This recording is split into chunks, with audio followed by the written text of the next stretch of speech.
नमस्कार दोस्तों, कैसे हैं आप सब। आई होप आप सभी अच्छे होंगे। दोस्तों, आज की वीडियो में हम बात करने वाले हैं, जब पति और पत्नी के बीच में किसी प्रकार की कोई लड़ाई झगड़ा हो जाता है तो सबसे पहले पत्नी अपने मायके आ जाती है और पति उसको लाने के लिए बहुत प्रयास करता है। उसके बाद दोस्तों होता क्या है, पत्नी साफ आने से मना कर देती है। तो दोस्तों कुछ टाइम वेट करने के बाद में जब पति को लगता है कि मेरी पत्नी बिल्कुल मेरे साथ नहीं रहेगी, और वो परेशान होने के बाद में फिर डिवोर्स केस फाइल कर देता है। यानी पत्नी से तलाक लेने के लिए वो डिवोर्स केस फाइल कर दिया दोस्तों। और उसके बाद जैसे पत्नी के पास समझ जाते हैं दोस्तों, पत्नी कोर्ट में प्रेजेंट होती है और फिर वो धारा 24 की दरखास्त लगाती है।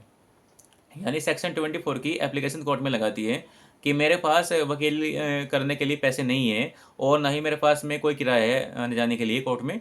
तो उसके बाद फिर क्या होता क्या है दोस्तों, पत्नी को पैसे दिलवाने के लिए वो दरखास्त अलाउ कर दी जाती है। और फिर इसमें कोर्ट कुछ आप पर मेंटेनेंस बांध देती है कि अब आप हर महीने इतने पैसे अपनी पत्नी को दोगे जब तक कि डिवोर्स केस पेंडिंग चल रहेगा। तो दोस्तों फिर इसमें जब आपको पता चलता है कि इसमें कुछ खर्चा बन चुका है, तो उसके बाद कभी कभी जो लड़के होते हैं वो कोर्ट में आना बंद कर देते हैं।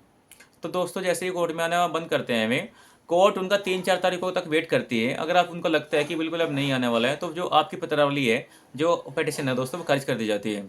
तो जैसे दोस्तों आपकी पिटिशन खारिज कर दी जाती है, इसमें कुछ नहीं होता, उसके बाद फिर दोस्तों वो पड़ी रहती है पेंडिंग में।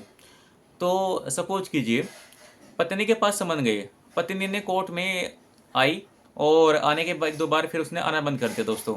उसके बाद दोस्तों फिर होगा क्या, जैसे ही पत्नी ने आना बंद कर दिया, तो फिर आप कोर्ट से बोल सकते हैं कि आपकी पत्नी को जानकारी हो चुकी है और कोर्ट के आदेश का पालन नहीं कर रही है। उसके पास समन गए थे, समन भी रिसीव कर रखे हैं उसने, उसके बाद भी वो कोर्ट में नहीं आ रही है। और उसके बाद दोस्तों फिर कोर्ट उसको एक्सपर्टी कर सकता है, यानी इसको एक पक्ष से प्रोसीड कर देगा कोर्ट उसको। अब दोस्तों इसमें आपकी स्टेटमेंट होगी, कोर्ट इसमें स्टेटमेंट लेगा आपके इसमें कि कैसे इसमें आपकी पत्नी ने आपके प्रति क्रूरता करी है। तो उसके बाद दोस्तों सारे के सारे ग्राउंड जो होते हैं, जो आपने अपनी डिवोर्स में आप बोल कर आए हैं कि आपकी पत्नी ने आपके प्रति क्रूरता करी है या फिर उसके किसी अन्य के साथ में अनैतिक संबंध है, तो दोस्तों सारी की सारी बातें अब आपको प्रूव करनी पड़ेगी। इसमें दोस्तों ऐसा नहीं है कि एक पक्ष से हो चुके हैं तो इसमें डिवोर्स हो ही जाएगा आपको। सारे के सारे एलिगेशन जो आपने पत्नी पर लगाए हैं वो सारे के सारे प्रूव कर दोस्तों आपको करने पड़ेंगे।